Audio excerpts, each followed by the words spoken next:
సర్పంచ్ ఎన్నికలు ఇక్కడ ఎవరు నించుంటారు? దాని గురించి చెప్పండి. ఒక ఇప్పుడు 7 మంది వేసిరు గౌలపల్లి. 7 మంది ఎవరెవరు? పెద్ద పెద్ద పార్టీలు కూడా వేసిరా? ఇప్పుడు ఎస్సీ రిజర్వేషన్ వచ్చేప్పటికి 7 మంది వేసిరు. ఓకే. 7 మంది వేసిరు. దాంట్లో 5 మంది బర్రెలు ఉన్నారు.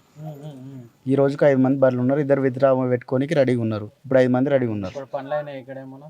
అంటే ఇంతకుముందు సర్పంచ్ ద్వారా పనులు అయితే అయినాయి. ఎట్లా ఇక్కడ బీసీ వాదం ఎట్లుంది ఇక్కడ? బీసీ వాదము ఏమంటే వాళ్ళది ముగ్గేం ఏం లేదు. ఏం లేదా? ఇప్పుడైతే ఎస్సీకి వచ్చింది కాబట్టి 5 మంది టగ్ ఆఫర్ ఉన్నారు. ఇప్పుడు విత్డ్రా రేపటి వరకు టైం ఉంది. ఇంకేమన్నా పెట్టుకుంటారో తెలియదు. ఇక కాంగ్రెస్ గురించి మాట్లాడితే 2 సంవత్సరాలు అయింది. ఎట్లుంది కాంగ్రెస్ ప్రభుత్వం ఇక్కడ? నాకైతే ఏం నచ్చట్లేదు. నాకు ఆటోలకు నేను ఆటో డ్రైవర్ని కాబట్టి రేవంత్ రెడ్డిని వ్యతిరేకిస్తా ఖచ్చితంగా. అది ఇస్తా అన్నాడు. ఫ్రీ బస్ పెట్టమన్నా నాదుడు లేడు, పెట్టిండు, మాకు దెబ్బ పెట్టిండు. అట్లనే 12,000 ఇస్తా అన్నాడు. అది ఫెయిలే కదా మా లెక్కల. మాకైతే ఆర్థికంగా ఒక్క పరి కూడా ఇవ్వలే. మాకైతే ఆర్థికంగా చాలా నష్టం చేసిండు. అసలు ఆయనను బస్సు అడిగిన పాపాన పోలేము, పెట్టుమన్న స్కీమ్ కాదు అది.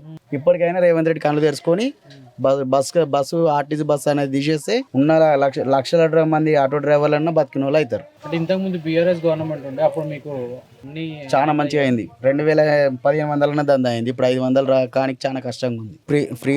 ఫ్రీ బస్ పెట్టడం వల్ల రేవంత్ రెడ్డికి చాలా వ్యతిరేకత ఉంది మెదక్ జిల్లా పరంగా చెప్తున్నాం. ఇదైతే ఇక్కడ అభివృద్ధి పనులు ఏం జరగలేదా? 2 ఇయర్స్గా జరుగుతున్నాయి. ఎంతో కొంత జరుగుతున్నాయి. రుణమాఫీ జరిగింది, దాని విషయంలో మేలు జరిగింది. దయచేసి రేవంత్ రెడ్డి ఇప్పటికైనా కళ్ళు తెరుచుకొని ఇమీడియట్లీ ఉచిత మహిళా బస్సు మాత్రం తీసేయాలి.